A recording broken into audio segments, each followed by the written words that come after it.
Manomboka izao dia afaka ataony maka vola amin'ny alalan'ny M-vola eny amin'ireo toerana fakana vola eny anivon'ny banky BFSG. Tanjona amin'ity tolotra ity ny fampirisihana ireo mpanjifa mba hanantona ny banky na dia tsy manana kaonty aza. Mbola tiana Rarivisaona sy Christian Rakotondramanga no mitondra ny fanadihadiana. Na dia tsy manana kaonty eo anivon'ny banky BFSG aza dia afaka ataony maka vola amin'ny alalan'ny M-vola manomboka izao. Nandritra ny fanolorana ity tolotra ity tamin'ny fomba ofisialy androany teny alarobia dia nanazava ireo tombotsoa azon'ny mpanjifa amin'ny fampiasana azy ireo tompon'andraikitra. Tokony tombony tena ngezandrina zany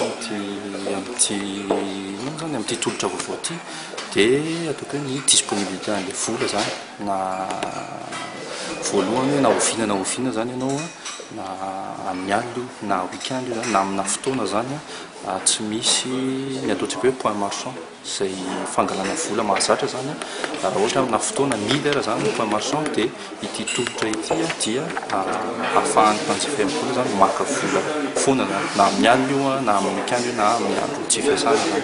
Ny tombony faharoa dia ataoko hoe ny resaka ataoko hoe répartition géographique an'ilay service satria izy io zany dia disponible manerana ny DAB BF rehetrarehetra izay miisa 2,5 amin'izao fotoana izao manerana Madagasikara. Araka ny resahana teo moa dia misy déploiement hafa zany izay eritreretin'ny BF atao mandritra an'ity taona 2024 ity ary mety hisy DAB eo amin'ny 20 na 15 eo hiampy zany ao anatin'io parka na DAB 2,5. Nisy raha teo koa ny fampisehoana avy hatrany ny fomba fakana vola amin'ny alalan'ny M-vola eny anivony ireo toerana automatika fangalana vola ireny.